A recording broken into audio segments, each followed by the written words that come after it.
Ito na kami mga parts sa may drop off location, yung pin location ng map. Problema, walang number yung nilagay. Kung anong number o anong street. Lagay lang, Caloocan South. Tawagan natin.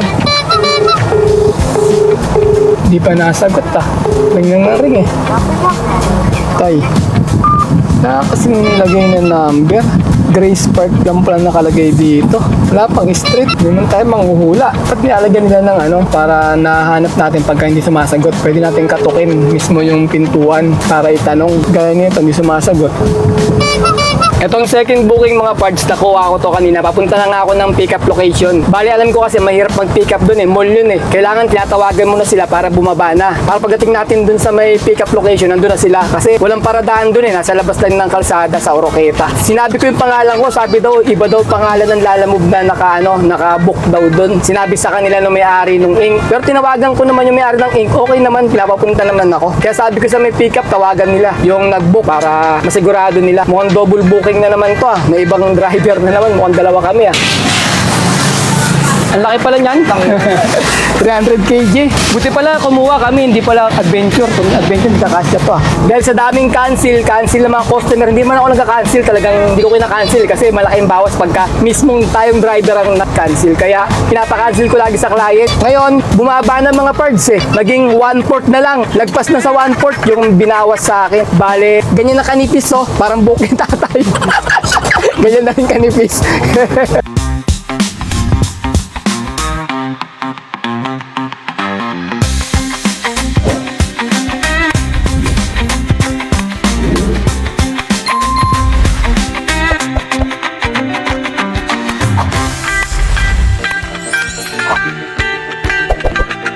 Good day mga pards! Today is another booking day na naman tayo. September 2 ngayon, Tuesday 2025. Time check, 9:50 AM. First booking namin from Novaliches proper, going to Caloocan South sa halagang 617. Ang layo ng pickup location ay 1.6 km. 1,000 kg to. Papunta na kami sa may pickup location. September 2 ngayon mga pards. Ang TV na.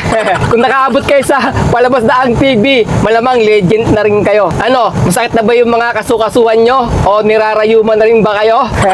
Kailangan nyo lang ng pera. Kapal-tapalan nyo yung mga masakit nyo katawan ng 1,000. Kaya sama kayo mga pards para kumita tayo ng pera dito kay Lalamove sa 1,000 kg. Yung first booking namin, tinawagan ko mga pards. Ang sabi sa akin, mga gatas daw na nakakarton. Ganun yung ginagawa ko pagka nakakuha ko ng first booking. Tinatawagan ko muna para ma-check natin kung legit ba yung booking kasi minsan meron mga fake booking Na pagdating mo sa may pick-up location, fake booking pala, wala. Kaya tinatawagan muna namin bago kami pupunta. Ang gagawin nyo, huwag yung tatanungin yung client na, Sir, kaya ako tumawag for confirmation lang ng booking kung tunay ba. Kasi nakakainis nga naman yung ganun Di ba, nag-book sila, tapos tatanungin mo kung legit ba sila o hindi, di ba? Kaya ginagawa ko, diskarte ko mga pards, tinatanong ko kung anong pipick upin. Kapag sinagot niya kung anong pipick upin mga pards, legit na yon, automatic na totoo yung booking niya na nagpapadeliver sila. O kahit anong itanong nyo, pwede naman Bawa, ano ba yung pipick upin ko ma'am? Nakakarton ba? Ganyan. Or ilang piraso ba yun? Mga ganon, di ba?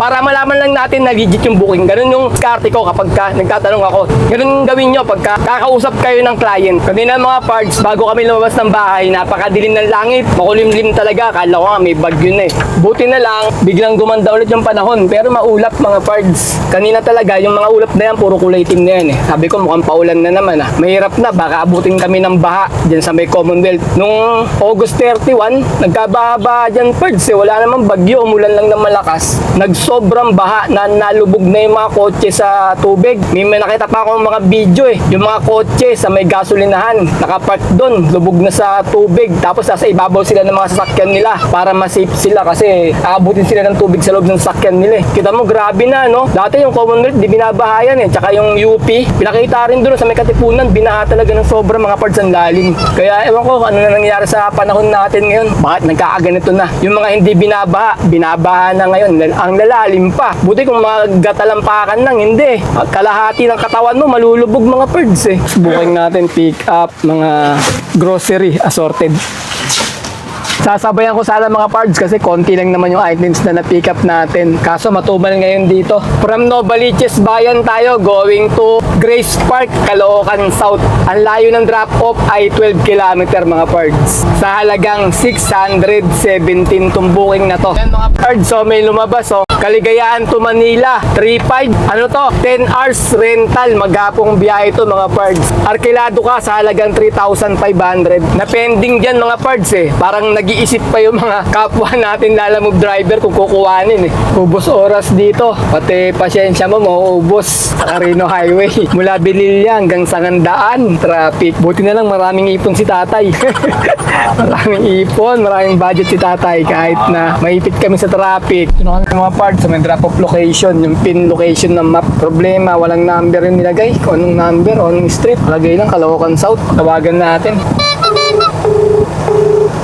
Di pa nasagot ah. Ring ng ring eh. Tay. Kasing nilagay na number. Grace Park lang pala nakalagay dito. Wala pang street. Hindi man tayo manghuhula para hulaan natin anong... Pag nilalagyan nila ng ano, para nahanap natin pagka hindi sumasagot, pwede natin katukin mismo yung pintuan para itanong. Gaya nito, hindi sumasagot. Talaga sumagot. Tawagan ko yung nag-book. Yung nag-book, tawagan natin. Hello sir, lalamove po. Tawagan po yung isang number sa trap po. Sir, hindi po nasagot sir eh. Nakatatlong nag-ring lang eh. Sir, ano bang, alam nyo ba yung number nung bahay? Or ano? Sige. Tawagan nyo. Wala mga parts drop-off natin sa tapat. Tama yung map. Hindi kasi nasagot yung yung number na nilagay. Dami. Resibo yata yan.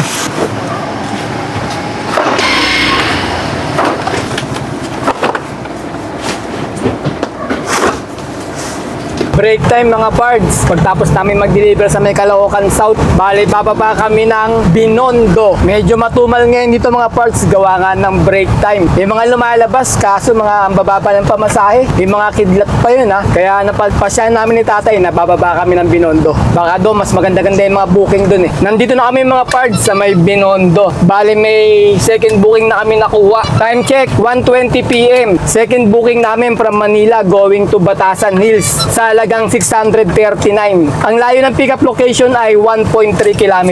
300 kg lang to. Papunta na kami sa may pickup location. Itong second booking mga parts, nakuha ko to kanina. Papunta na nga ako ng pickup location. Bali alam ko kasi mahirap mag-pickup dun eh. Mall yun eh. Kailangan tinatawagan mo na sila para bumaba na. Para pagdating natin dun sa may pickup location, nandun na sila. Kasi walang paradahan dun eh. Nasa labas lang ng kalsada sa Oroqueta. Sinabi ko yung pangalan ko. Sabi daw, iba daw pangalan ng lalamove na naka-book daw dun. Sinabi sa kanila no may-ari nung Ink. Pero tinawagan ko naman yung may-ari ng Ink. Okay naman, pinapapunta naman ako. Kaya sabi ko sa may pickup, tawagan nila yung nag-book para masigurado nila. Mukhang double booking na naman to ah. May ibang driver na naman. Mukhang dalawa kami ah. Pero hindi pa sigurado kasi yung pickup lang naman ang nagsasabi. Hindi naman yung nag-book. Pero malapit na kami. Papunta na kami. Kaya sabi ko, confirm sa kanila. Dito na ako mga parts eh, sa may pickup location. Bali ayaw ibigay sa atin kasi iba daw nakapangalan na driver. Sabi tawagan ko din nag-book. Tinawagan ko. Hindi naman daw siya nag-book. Pero yung number niya nilagay sa booker. Kaya hindi ko nga alam. Ngayon, nalilito na rin ako. Kasi sabi niya, ako daw yung driver. Yung nilagay na number sa book. Pero sabi niya, hindi rin siya nag-book. Kaya kausapin ko daw yung doon.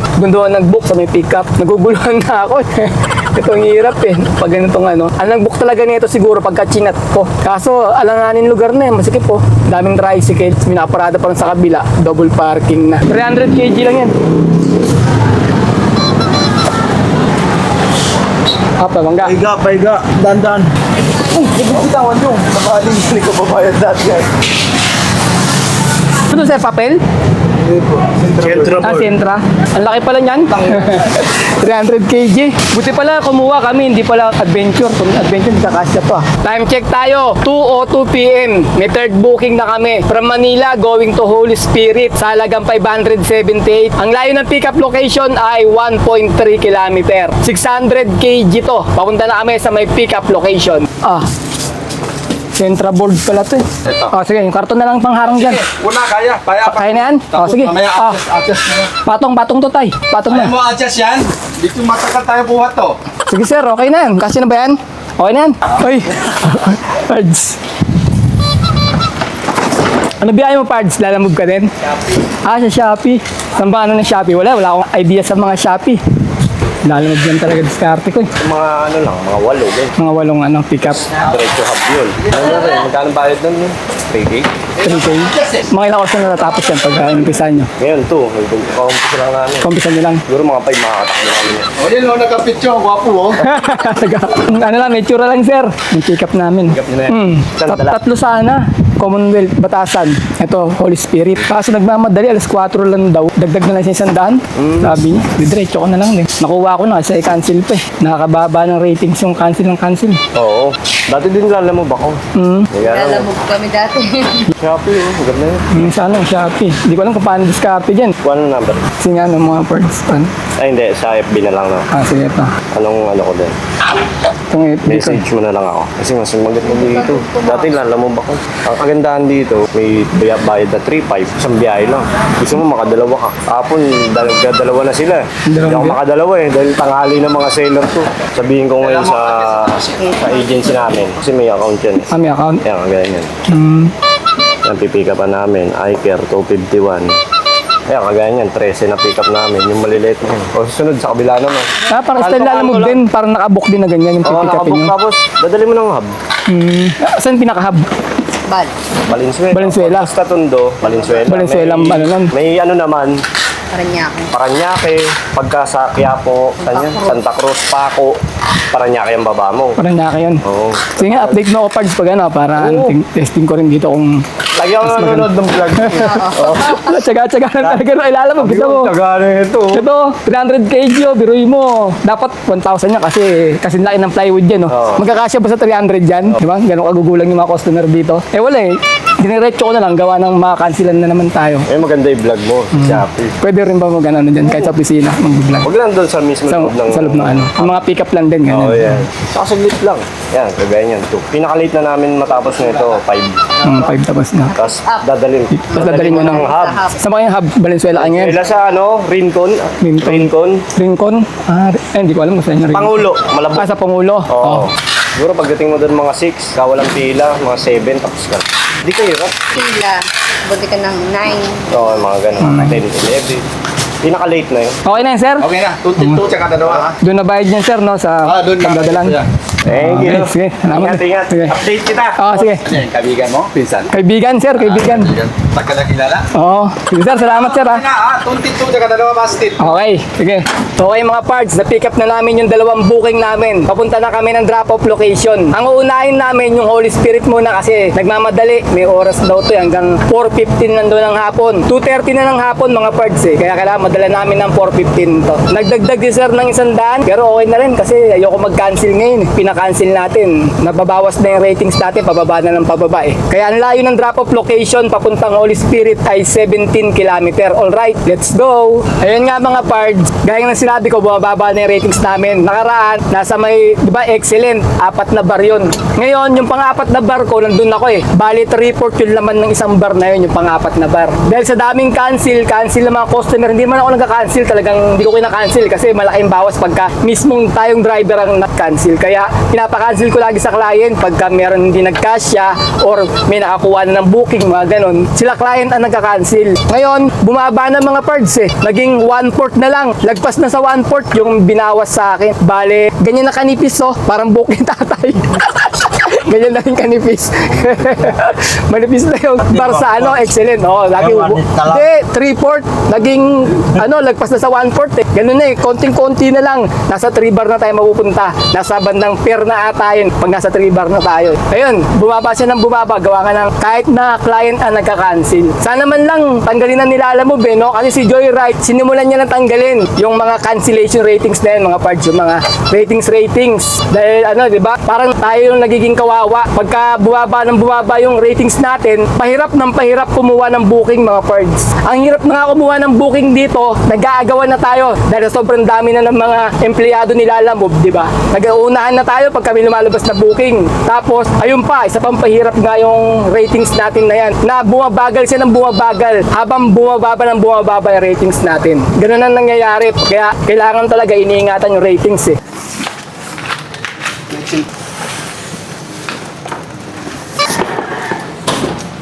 Okay mga pards, papunta naman tayo ng Batasan Road.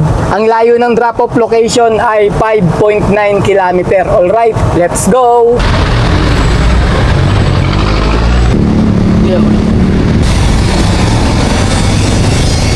Time check, 4:38 PM. May nakuha kaming pang-apat na booking from North Fairview going to Caloocan North sa halagang 621. Ang layo ng pickup location ay 1.6 km.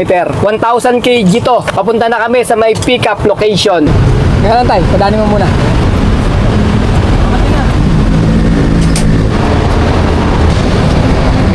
Yes sir, kontakin ko na lang dun yung ano. Stainless na gate. Pero siya, ayun mismo yun.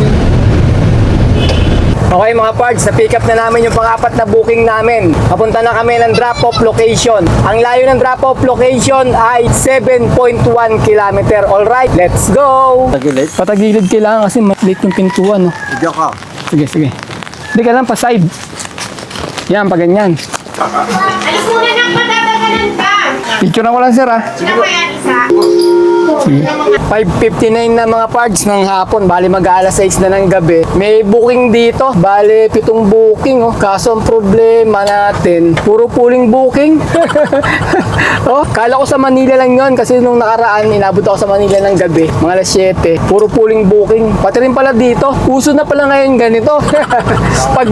Pagka dumidilim na, puro pooling booking na. Kala nyo uuwi na kami. Pulling Puro, lahat pooling booking Galing Uwi na kami, bahala kayo.